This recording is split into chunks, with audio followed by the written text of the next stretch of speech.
എൻ്റെ പേര് ആർച്ച. ഞാൻ നിതിൻ്റെ ക്ലാസ്മേറ്റാണ്. ഫസ്റ്റ് ഇയർ BDS സ്റ്റുഡൻ്റാണ് അഞ്ചരക്കണ്ടി ദന്തൽ കോളേജിലെ. പറഞ്ഞ കാര്യങ്ങളൊക്കെ സത്യമാണ്. റാം സാറിനെ പറ്റിയുള്ള കാര്യങ്ങളൊക്കെ സത്യമാണ്. അവൻ്റെ പേപ്പർ എല്ലാവരും മുമ്പിൽ വെച്ച് ഓരോ കുട്ടികളായിട്ട് കൊടുത്ത് വായിപ്പിച്ച് അവനെ നല്ല രീതിക്ക് ഹറാസ് ചെയ്തിട്ടുണ്ടായിരുന്നു.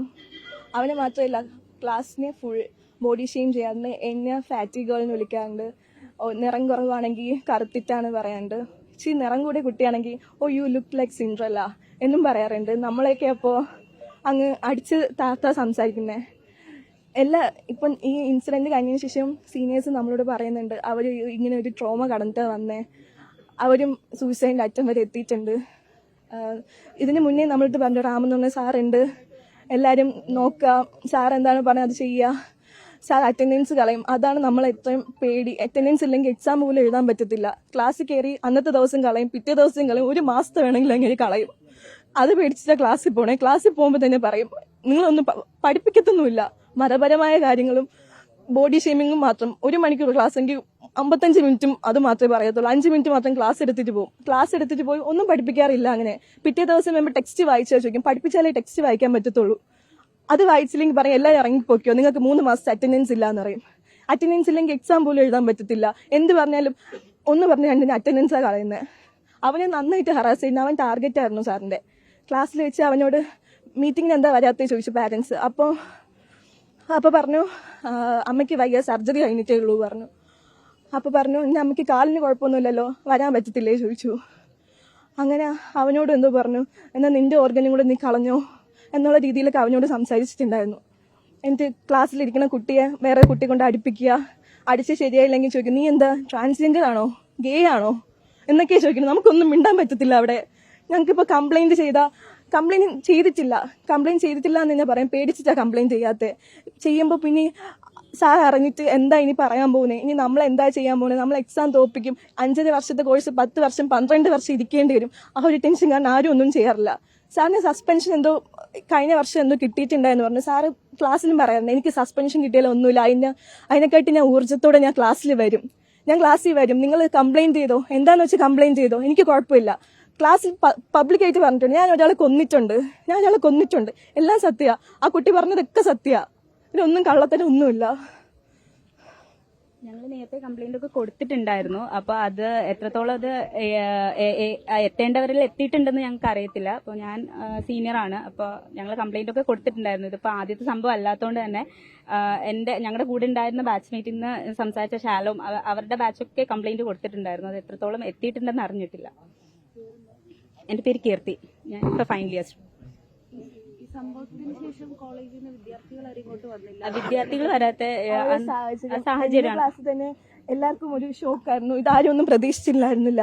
പെട്ടെന്ന് ഇങ്ങനെ നമ്മൾ ഫുഡ് കഴിക്കാൻ പോയപ്പോൾ നിതിൻ വീണു എന്ന് മാത്രമേ അറിഞ്ഞു. എപ്പോഴെല്ലാവരും ഫുഡും കാണിട്ട് എല്ലാവരും ഓടിയപ്പം അവിടെ ഫുൾ എന്താണെന്നറിയില്ല, എല്ലാവരും അങ്ങോട്ടും ഇങ്ങോട്ടും ഓട്ടം, ടീച്ചേഴ്സ് ഓട്ടം, സാറന്മാരോട്ടം, എല്ലാവരും എന്താണെന്നറിയില്ല, എല്ലാവരും ഷോക്കായി. ഇപ്പോൾ തളർന്നു പോയി. മരിച്ചെന്ന് പറഞ്ഞപ്പോൾ എല്ലാവർക്കും ഒരേപോലെ ആയിരുന്നു. എല്ലാവരും അങ്ങ് എന്താ പറയണ്ടേന്ന് അറിയില്ല. ആരും പ്രതീക്ഷിക്കാത്തൊരു സാഹചര്യമായിപ്പോയി. നമുക്ക് എല്ലാവർക്കും ഇങ്ങോട്ട് വരണമെന്നുണ്ടായിരുന്നു. പക്ഷേ ഇവിടെ വന്ന് മാനസികാവസ്ഥ ശരിയല്ല. ഞാൻ പോലും ഇന്നലത്തെ ദിവസം ഒന്നും കഴിച്ചിട്ടില്ല. നമുക്ക് കഴിക്കാൻ പോലും പറ്റുന്നില്ല. എന്താ ചെയ്യേണ്ടതെന്ന് അറിയില്ല. ഇനി ഇപ്പൊ ഇത് പറഞ്ഞിട്ട് എന്റെ ജീവിതം എന്താവുന്ന പോലും എനിക്കറിയില്ല. പക്ഷെ എനിക്കിത് പറയണം. എനിക്ക് രാത്രി ഉറങ്ങാൻ കൂടി പറ്റുന്നുണ്ടായിരുന്നില്ല ഇത് പറയാണ്ടിരുന്നിട്ട്. നിതിന്റെ ബെസ്റ്റ് ഫ്രണ്ട് ഞാനെന്ന് എപ്പോഴും പറയുന്നത് അവൻ. എന്റെ അടുത്ത് കഴിഞ്ഞ ആഴ്ച നമ്മൾ ഇങ്ങോട്ട് വന്നേ, വീട്ടിലേക്ക് നമ്മൾ വന്നേ. അപ്പം ഇങ്ങനെ സംസാരിച്ചിട്ടുണ്ട്, ഇങ്ങനെ സാറിനെ പറ്റി സംസാരിച്ചിട്ടുണ്ട്, അല്ല വേറെ കാര്യങ്ങളൊന്നും സംസാരിച്ചിട്ടില്ല.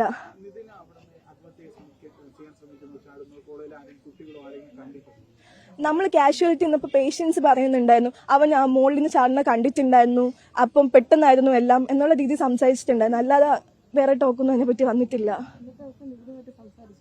ഇല്ല, അന്ന് ക്ലാസ്സിൽ നിതിൻ വന്നിട്ടില്ലായിരുന്നു. നമുക്ക് 1 മണിക്കൂറേ ക്ലാസ് ഉണ്ടായിരുന്നുള്ളൂ. അവൻ B ബാച്ചാണ്, ഞാൻ A ബാച്ചിന് എന്തെങ്കിലും ലാബ് ഉണ്ടായിരുന്നു, ക്ലാസ് ഉണ്ടായിരുന്നു. പക്ഷെ B ബാച്ചിന് അന്നത്തെ ദിവസം ക്ലാസ് മാത്രമേ ഉണ്ടായിരുന്നുള്ളൂ. അവൻ ക്ലാസ്സിൽ വന്നിട്ടില്ലായിരുന്നു. നമുക്ക് 2 മണിയുടെ ക്ലാസ് ഉണ്ടായിരുന്നു. ക്ലാസ് കഴിഞ്ഞ് കണ്ടില്ല, ഞാൻ കണ്ടിട്ടില്ല. 2 കുട്ടികൾ എന്തോ നിതിനെ കണ്ടു എന്ന് പറയുന്നത്, പക്ഷേ ബാക്കി ആരും കണ്ടിട്ടില്ല. എനിക്ക് ഫുഡ് കഴിക്കാൻ വേണ്ടി ഫുഡ് എടുത്തപ്പോഴേ ഇത് അറിയുന്നേ. അപ്പോഴേ തന്നെ എല്ലാവരും പോയി.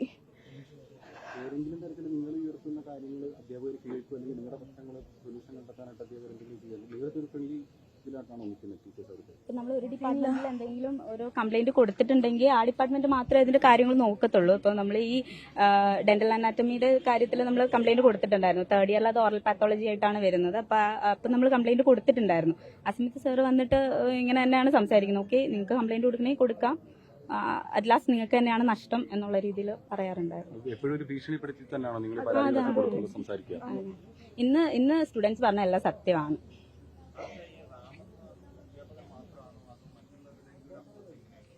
എനിക്കിപ്പം ഫസ്റ്റ് ഇയർ ആയതുകൊണ്ട് ആൻസർ ഡെന്റൽ അനാട്ടമി മാത്രമേ ഉള്ളൂ. പിന്നെ പ്രോസ്റ്റോ കൺസർവേറ്റീവ് അവിടെ കുഴപ്പമൊന്നുമില്ല. പക്ഷേ ഡെന്റൽ അനാട്ടമിയിൽ ഈ സാറ് HOD സാറെന്ന് വിളിക്കാൻ പോലും തോന്നുന്നില്ല. ഒരു മൃഗവാത് സാറല്ല അത്.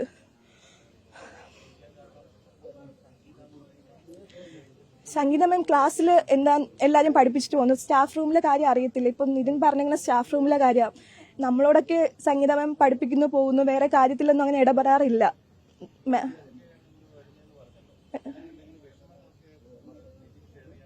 എന്തോ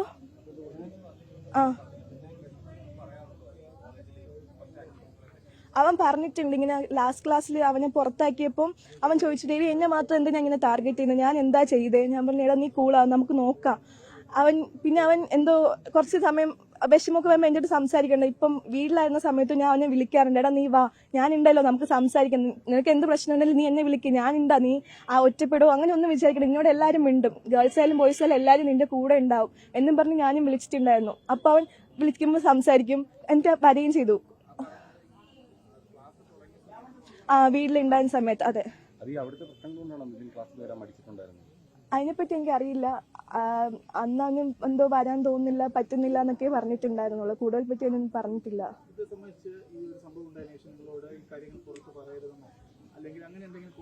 ഇല്ല, എന്നോട് പ്രിൻസിപ്പാൾ പറഞ്ഞതെന്ന് വെച്ചാൽ നിങ്ങൾക്ക് എന്താണോ പറയാനുള്ളത് പറഞ്ഞോ, ഞാൻ സ്റ്റുഡൻസിന്റെ ഭാഗത്ത് നിൽക്കത്തുള്ളൂ, ഞാൻ ഒരിക്കലും സാറിന്മാരെ സപ്പോർട്ട് ചെയ്തില്ല, അങ്ങനെ എന്നോട് പറഞ്ഞിട്ടുണ്ടായിരുന്നു. അല്ലാതെ സാർ അന്ന് പറഞ്ഞിട്ടുണ്ടായി. പക്ഷേ നമുക്ക് ഡെന്റൽ അനാട്ടമി ഡിപ്പാർട്ട്മെന്റ് ഇനി റാം സാർ വന്നാൽ നമ്മളിപ്പോൾ പറയുന്നത് എന്താവും എന്നുള്ളൊരു കൺഫ്യൂഷൻ. ഇപ്പൊ തേർഡ് ഇയറും ഫസ്റ്റ് ഇയറും റാം സാർ ഉണ്ട്. ഇപ്പൊ സാറിന് ഫസ്റ്റ് ഇയർ ഒന്നും ചെയ്യാൻ പറ്റിയില്ലെങ്കിൽ തേർഡ് ഇയറിൽ ചെയ്യും. അപ്പൊ ആ ഒരു പേടി കൊണ്ടാണ് ഇപ്പം ആരും ഒന്നും മിണ്ടാത്തത്. എനിക്കിത് പറഞ്ഞ ഓക്കെ, എന്റെ ബാക്കിയുള്ളവർ എനിക്ക് പറയുമെന്ന് എനിക്കറിയാം. അത് ഞാനായിട്ട് തന്നെ എന്റെ ക്ലാസ്സിൽ പറയാന്ന് വെച്ചേ ഉണ്ട്. അങ്ങേര് പഠിപ്പിക്കാനേ വരാൻ പാടില്ല. ഒരു കോളേജിലും ഒരു സ്റ്റുഡൻസിനെയും പഠിപ്പിക്കാൻ പാടില്ല. അങ്ങേര് പാടില്ല, സാർ അല്ലത്.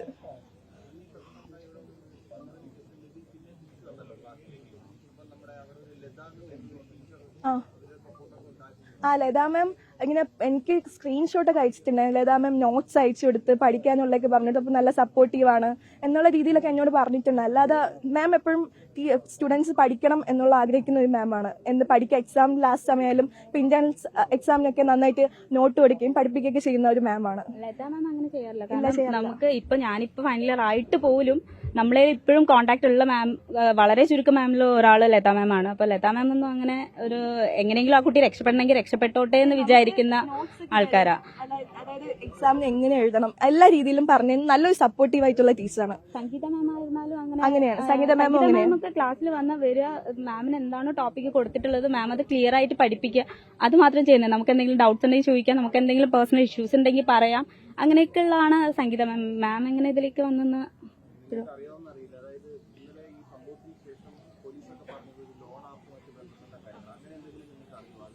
ഞാനങ്ങനെ അറിഞ്ഞിട്ടുണ്ടായിരുന്നു അന്നത്തെ ദിവസം. പക്ഷെ ഇങ്ങനെ നമ്പർ ലതാ മാമിന്റെ വന്നേ, മാം ഇങ്ങനെ മാമിന്റെ ഫോണിൽ OTP സ്ക്രീൻഷോട്ട് OTP കോൾസ് എല്ലാം കാണിച്ചു തന്നിട്ടുണ്ടായിരുന്നു. അന്നാ ഞാൻ ഈ കാര്യം അറിയുന്നത്.